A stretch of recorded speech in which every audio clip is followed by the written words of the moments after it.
Hello बच्चों, आज हम देखने वाले हैं कि मध्य पद को विभक्त करके कैसे गुणनखंड हम निकालते हैं। एक तो हम देखेंगे, एक दूसरा है कि गुणनखंड प्रमेय के द्वारा हम गुणनखंड निकालेंगे, दूसरा है मध्य पद को विभक्त करके निकालेंगे स्प्लिटिंग मिडिल टर्म से, और एक दूसरा है कि कौन सा फैक्टर थ्योरम को लगा कर हम देखेंगे। तो यहाँ पर हम इसको सॉल्यूशन अगर करें तो देखते हैं, हमारे पास ये दिया है पॉलिनोमियल बहुपद P x 6x² plus 17x plus 5। अब इसको अगर हम कंपेयर करें तो हमारे पास जो पॉलिनोमियल होगा ax² plus bx plus c, तो हमारे पास इस तरीके से फॉर्मेट में होना चाहिए ax² plus bx plus c। तो a के जो कोफिशिएंट है, x² का जो कोफिशिएंट है a, और जो लास्ट का जो है कांस्टेंट टर्म जो है हमारे पास है c, इसका आपस में मल्टीप्लाई करेंगे। तो इसका मतलब 6 और 5 का इसमें मल्टीप्लाई करेंगे, तो 6 और 5 का मल्टीप्लाई करने पर 30 आता है। तो ये प्लस का 30 है। जब प्लस का 30 आता है तो हमें क्या करें, मिडिल टर्म देखना है। मिडिल टर्म हमारा है 17, तो ये 17 है, तो 17 को हमें लाना है किसको, 30 को ऐसे दो टर्म में हम तोड़ दें कि मल्टीप्लाई करने पे तो 30 आना चाहिए, लेकिन ऐड करने पर हमें आना चाहिए 17। तो इसको हम तोड़ सकते हैं। देखिए कितने तरीके से हम तोड़ पाएंगे। इसको हम 2 से काट देंगे तो 15 हो जाएगा, और 3 से काटेंगे तो हो जाएगा 5, और 5 से फिर काट दिए तो हो गया 1। तो देखिए इसके कितने फैक्टर बन रहे हैं। एक तो देखिए इसके बनने वाले हैं 30 और एक तो खुद संख्या जो होती है उसी को बना लिया करिए 30 में 1 का मल्टीप्लाई करके, लेकिन जब इसको जोड़ेंगे तो 31 हो जाएगा, तो ये तो होगा नहीं, हमारे पास आना चाहिए 17। दूसरा, अब ये 3 है, 3 फैक्टर हैं, तो इनको केवल 2 में ही कन्वर्ट करना है, तो इनको एक साथ कर लेते हैं। 3 दूना 6 और ये 5 हो गया, तो ये 6 पंजे 30 होता है, इनको जोड़ेंगे 6 5 11, तो हमारे पास 17 नहीं आ रहा है, तो ये भी नहीं होगा। अब क्या करते हैं, इधर से ले लेते हैं, इन दोनों को एक साथ एक बार करते हैं। 5 3 15 हो गया, और इसके बाद ये हो गया 2, तो ये देखिए 15 दूना 30 होता है। अगर इनको ऐड करें आपस में तो ऐड करने पे कितना होना है, 17 भी आना चाहिए, तो 17 आ गया इनकी वजह से। तो मल्टीप्लाई करने पे तो हो गया, ये कितना आ रहा है 30, और 15 प्लस 2 कर देंगे तो हो गया 17। यहाँ पर मल्टीप्लाई करने पे तो 30 देंगे ये सब, यहाँ पर भी 30 आएगा, लेकिन इनको ऐड करने पे ये क्या नहीं आएंगे, ये 17 नहीं आएंगे। जो नंबर दो फैक्टर, उस नंबर का 2 फैक्टर करेंगे, और 2 फैक्टर करने के बाद जो ऐड करने पर ये मिडिल टर्म आ जाए उसी को लेंगे। अच्छा, हमें प्लस कब लेना है, यहाँ पर भी वैल्यू प्लस होनी चाहिए, यहाँ पर भी वैल्यू प्लस होनी चाहिए। अगर प्लस प्लस का मल्टीप्लाई होगा तो प्लस, या तो दोनों केस में माइनस हो, माइनस माइनस दोनों हो तब पर भी प्लस होगा। अगर यहाँ पर एक माइनस हो जाए और एक प्लस हो जाए तो जब मल्टीप्लाई करेंगे तो ये माइनस में आएगा, और जब माइनस में आंसर आने लगेगा तो हमें क्या करना है, हमें तब दो नंबरों का डिफरेंस यानी घटा करके हमें चेक करना पड़ेगा कि ये यहाँ पर जो भी टर्म रहेगा उसको लाना पड़ेगा। तो मिडिल टर्म अगर माइनस है तो दो नंबर को जैसे इसमें से घटाएंगे, कितना 15 में से 2 घटाएंगे तो यहाँ पे आ जाएगा 13, तो यहाँ 13 होना चाहिए था तब। लेकिन जब प्लस रहेगा तो हमें ऐड करके चेक करना होगा, जब माइनस होगा तो इसे घटा करके चेक करना होगा, इतना आपको ध्यान देना है। तो यहाँ पे हम अगर करें तो यहाँ आगे तो 6x², तो 15 प्लस 2 17 की जगह पे हम लिख सकते हैं, तो यहाँ प्लस है, ये प्लस लिखिए, 17 को बदल के हम लिख देंगे 15 प्लस 2, तो ये हो गया। इसको जोड़ने पर 17 भी आता है, तो x हो गया प्लस 5। अब हम लिखेंगे 6x² प्लस, अब x का मल्टीप्लाई करिए इसमें 15x में, x का 2 में करिए 2x हो गया, और ये 5। अब क्या करेंगे, हम दो दो पेयर बनाएंगे, हम दो दो पेयर ऐसे बनाएंगे जिनमें कॉमन हो पाए। x² के बाद ये छोटी पावर x लिख देंगे, फिर एक x और लास्ट में कांस्टेंट टर्म। इन दोनों में x, यहाँ पे x² है, यहाँ x है, तो इनमें अगर देखें तो x कॉमन हो रहा है, x की हम छोटी पावर कॉमन लेते हैं। अब यहाँ पे हम क्या लेंगे, दोनों में से x कॉमन ले लेते हैं, और ये देखिए 6 है, ये 15 है, तो यहाँ से 3 कॉमन हो जाएगा, 3 से ये कैंसिल हो जाएगा कितनी बार में, 2 बार में। यहाँ से एक एक्स चला जाएगा तो बचेगा एक्स, 3 से काटेंगे 2 बार में कट जाएगा एक्स, इन दोनों में से हम बड़ी पावर नहीं छोटी पावर लेते हैं, तो एक्स ले लिए और एक एक्स चला गया तो बचा हमारे पास एक एक्स। यहाँ 3 से भाग लगाएंगे तो 5 बार में, तो 5 बार में ये कैंसिल हो गया और एक्स एक है तो एक चला गया कट गया, और यहाँ प्लस है तो प्लस लिखेंगे, अगर माइनस होगा तो माइनस। अब इन दोनों में देखिए कुछ कॉमन, इनमें हमें कोई कॉमन नहीं, यहाँ 2 है यहाँ 2 नहीं है, यहाँ एक्स है यहाँ एक्स है, जब कुछ नहीं कॉमन हो तो उनमें से हम कॉमन केवल 1 लेंगे, तो ये हो जाएगा 2x + 5। अब ये देखिए ये और ये ब्रैकेट में दोनों मैच कर रहे हैं, तो इनको क्या करेंगे एक बार कॉमन ले लेंगे, तो कॉमन लेंगे 2x + 5। जब कॉमन लेते हैं तो वो नंबर दोनों कट जाएंगे, ये कट जाएगा तो यहाँ 1 बचेगा, ये पूरा कट जाएगा तो यहाँ 1 बचेगा, तो ये दूसरे ब्रैकेट में हम लिखेंगे 3x और ये हो जाएगा प्लस का 1। तो हमारे पास जो गुणनखंड है इसका, तो हमने ये निकाल दिया, ये देखिए 2 इसके गुणनखंड है। अगर पॉलिनॉमियल में जितनी पावर होती है, अगर यहाँ 2 पावर है तो इसके कितने होते हैं, इसके 2 गुणनखंड भी आएंगे या 2 इसके फैक्टर भी आते हैं। तो ये तो हुआ मिडिल टर्म को स्प्लिट करके या फिर मध्य पद को विभक्त करके 2 भागों में, तब हम इसको देखेंगे तो यह इसी को हम देखते हैं क्या ये गुणनखंड प्रमेय या फिर इसके फैक्टर थ्योरम से ये आएगा कि नहीं। ठीक है, तो हम फैक्टर थ्योरम से देखने वाले हैं कि अब देखिए हम गुणनखंड प्रमेय से सॉल्व करेंगे या फिर इसको बाय फैक्टर थ्योरम से हम इसके फैक्टर निकालते हैं, इसके 2 गुणनखंड निकालते हैं, जो आंसर उससे आया था मिडिल टर्म को स्प्लिट करके वही आंसर इसका इससे आएगा।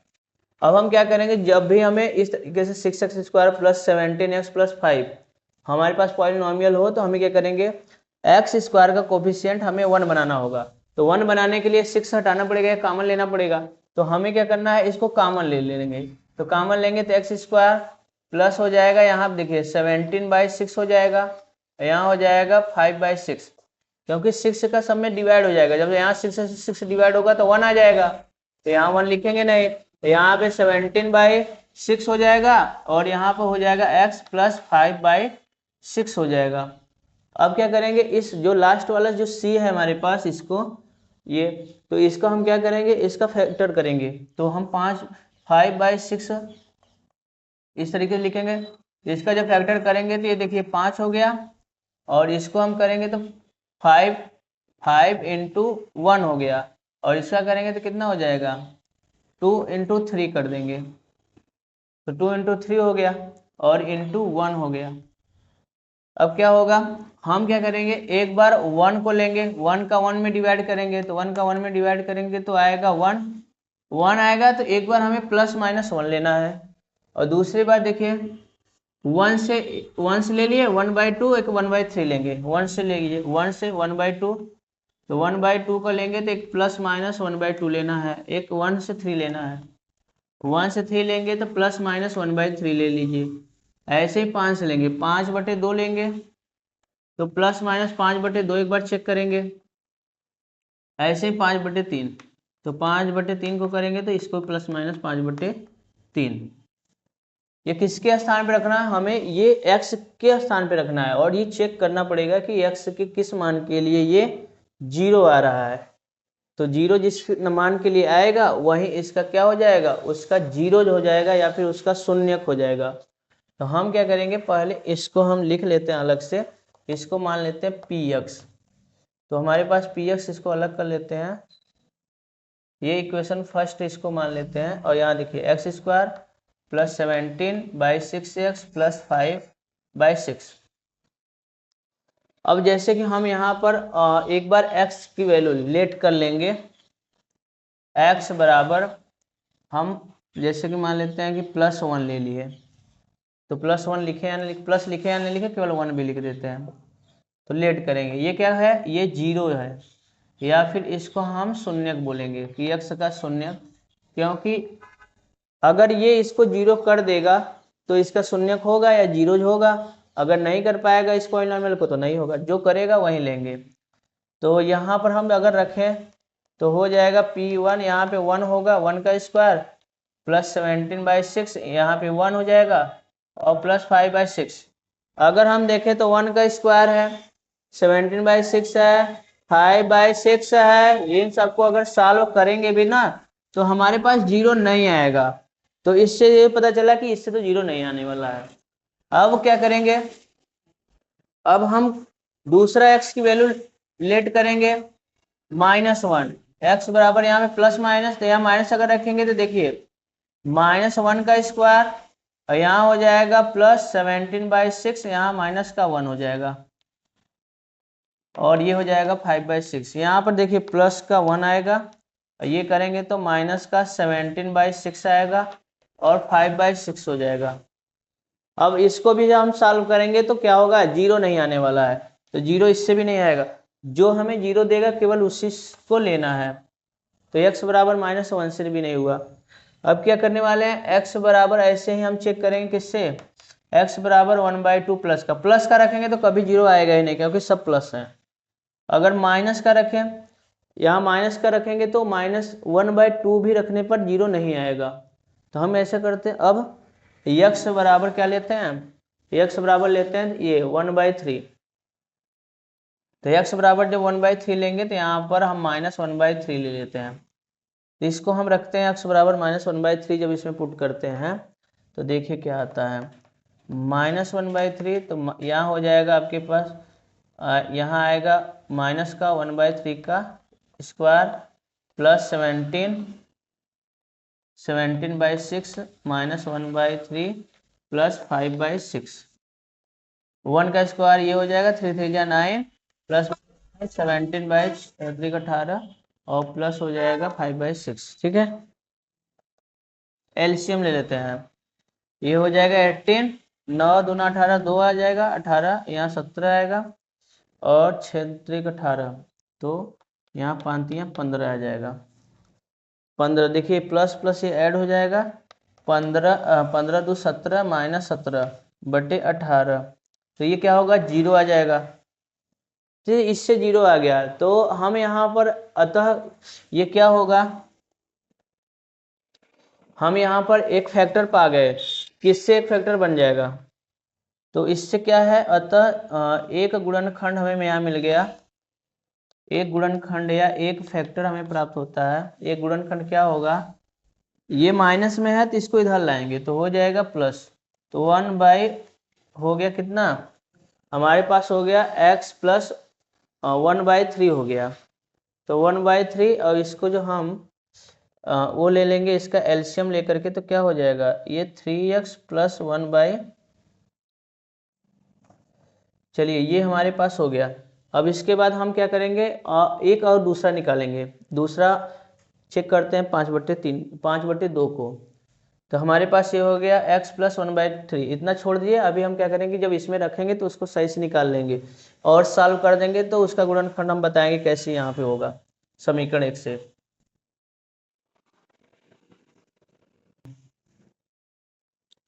अब देखिए इसी प्रकार से हम क्या करेंगे, जब x बराबर -5/2, इसको हमने पूरा सॉल्व कर दिया है, कि इसको यहाँ पे सॉल्व करने में टाइम लगेगा तो इसलिए हमने पहले ही कर दिया। अब यहाँ पे देखिए इसको जब सॉल्व करके हम करेंगे तो इसके बाद ये आएगा, इस 75 को पहले इसको ऐड कर दिया 85 और ये घटा देंगे 85 में से 0 आ जाएगा, तो 0 में 12 का भाग लगाएंगे 0 आएगा, तो इसकी वजह से भी ये क्या हो गया, पॉलिनोमियल 0 हो रहा है। होप केवल इतने का ही मान हम अभी किए हैं, अभी 6 बाकी है, ध्यान रखिएगा। तो यहाँ पे क्या हो जाएगा, 0 हो जाएगा, तो हमारा जो एक और इसका केवल गुणनखंड या फैक्टर आया है, इसको इधर लेकर आएंगे तो प्लस हो जाएगा, तो हो गया x प्लस 5/2। अब हमारे पास दो फैक्टर आए थे, अब देखिए क्या, देखिए दो, ये px की वैल्यू हो गई, एक फैक्टर तो ये हुआ था, दूसरा फैक्टर ये, केवल इतने का था। अब इन दोनों वैल्यू को इसमें इक्वेशन फर्स्ट में जब रख देंगे, क्योंकि ये px है पूरा, तो ये हो जाएगा इस तरीके से x प्लस 1/3 और ये हो जाएगा x प्लस 5/2। अब क्या होगा, यदि इनका एलसीएम ले लें, तो एलसीएम लेके के सॉल्व करें तो 3 का इसमें गुणा हो जाएगा 3x प्लस 1, ऐसे 2x हो जाएगा प्लस 5/2 हो जाएगा। अब देखिए 3 2 जा 6 हो जाएगा, तो ये मल्टीप्लाई होकर के ये इधर आ गया, और ये 3x प्लस 1 और 2x प्लस 5, अब ये 6 से कैंसिल हो जाएगा, तो आएगा कितना 3x प्लस 1 और ये हो जाएगा कितना 2x प्लस 5। तो ये हमारे पास दो फैक्टर आ गए। मिडिल टर्म से भी वही आएगा, स्प्लिटिंग टर्म मिडिल टर्म से हो गया, और इससे फैक्टर थ्योरम या गुणनखंड प्रमेय से भी यही आंसर आएंगे। लेकिन इससे क्या होता है, थोड़ा ये लॉन्ग हो जाता है और वो मिडिल टर्म आसान रहता है इसमें, क्योंकि बहुत सारी वैल्यू पता करनी पड़ जाती हैं। ठीक है, हम आगे प्रश्न देखेंगे। अब देखिए हमारे पास उदाहरण 9 जो है, इसमें कह रहा है कि गुणनखंड प्रमेय या फिर फैक्टर थ्योरम की सहायता से Y square minus 5y plus 6 का गुणनखंड या फैक्टर कीजिए। तो हम क्या करेंगे, फिर से फैक्टर थ्योरम से हमसे बोला गया है, तो पी वाई बराबर इसको लेट कर लेंगे कि ये हमारे पास एक पॉलिनोमियल है। अब क्या होगा, यहाँ पर देखिए जो एक्स स्क्वायर हो चाहे वाई स्क्वायर जो भी हो, यहाँ पर 1 होना चाहिए फैक्टर थ्योरम के लिए खास करके। तो यहाँ पर 1 है ऑलरेडी, तो हमें कोई दिक्कत नहीं, केवल 6 को ले लेंगे। 6 का फैक्टर करेंगे 2 3 और 1 हो जाएगा। तो 2 3 1 हो जाएगा। तो एक बार हमें देखना है प्लस माइनस 2, एक बार देखना है प्लस माइनस 3, एक बार देखना है प्लस माइनस 1। अगर हम 1 को यहाँ रखें डायरेक्टली, तो यहाँ देखिए 1 का स्क्वायर 1 होगा, यहाँ माइनस का 5 होगा, यहाँ प्लस का 6 होगा। 6 एक साथ हो जाएगा, 7 में से 5 जाएगा तो 2 आएगा, तो इस पर तो नहीं आ रहा है। अब हम क्या करेंगे, जब -1 रख के देखते हैं, -1 रखने पे आता है कि नहीं, -1 रख दिए और ये हो जाएगा 5 -1 और यहाँ पर +6। एक का स्क्वायर तो 1 होगा, और ये जब मल्टीप्लाई करेंगे तो यहाँ हो जाएगा प्लस का 5, ये प्लस का 6 हो जाएगा। तो इससे भी नहीं आ रहा है, -1 भी रखने पे हमारे पास वो नहीं आ रहा है, 0। अब क्या करेंगे, हम 2 पर आते हैं। अगर 2 का स्क्वायर कर दें यहाँ पे, तो और यहाँ 5 और 2 हो जाएगा, यहाँ पर 6, तो 2 दूना 4, 5 दूना 10 और ये हो गया 6, 6 4 10। ये देखिए 6 4 10 हो गया, इससे आ रहा है। तो हम क्या करेंगे, हमारे पास तब हम यहाँ पर 2 को +2 रखते हैं। तो लेट कर लेते हैं कि हम x बराबर कितना रखते हैं, प्लस का 2, ये 0 है, ठीक है ना। x के 0 हम किस या फिर शून्य के इसको मान के चलते हैं, अगर ये होगा तो 0 बना देगा। तो यहाँ पर रखेंगे x नहीं y है यहाँ पे, ये हो जाएगा हमारे पास 2 और 2 का स्क्वायर यहाँ पे हो जाएगा 5 × 2 और +6 हो गया 4 -10 +6, ये हो जाएगा 10 - 10 बराबर 0। तो ये बना दिया 0। अतः एक हमारे पास गुणनखंड आ गया, एक गुणनखंड। इसको इधर लेकर आएंगे तो प्लस है तो -2 हो जाएगा, ये हो गया। दूसरा निकालते हैं। दूसरा हम अगर हम यहाँ पे -2 रख दें, -2 रखेंगे तो 2 दूना 4 प्लस का हो जाएगा, और यहाँ पर माइनस रखेंगे तो 5 दूना 10 हो जाएगा, और ये 6 माइनस रखने पे सब जुड़ जा रहा है, ये नहीं होगा। अब आते हैं y बराबर 3 रखने पे। अब लेट करते हैं y बराबर प्लस का 3, प्लस का 3 जब रखेंगे तो p3 हो जाएगा। अब यहाँ पर 3 का स्क्वायर हो जाएगा, माइनस का 5 × 3 प्लस का 6, ये 9 हो जाएगा, ये 15 हो जाएगा, प्लस का 6। अब इसे करेंगे 15 - 15, ये आ गया 0। तो दूसरा हमारे पास जो फैक्टर है, दूसरा गुणनखंड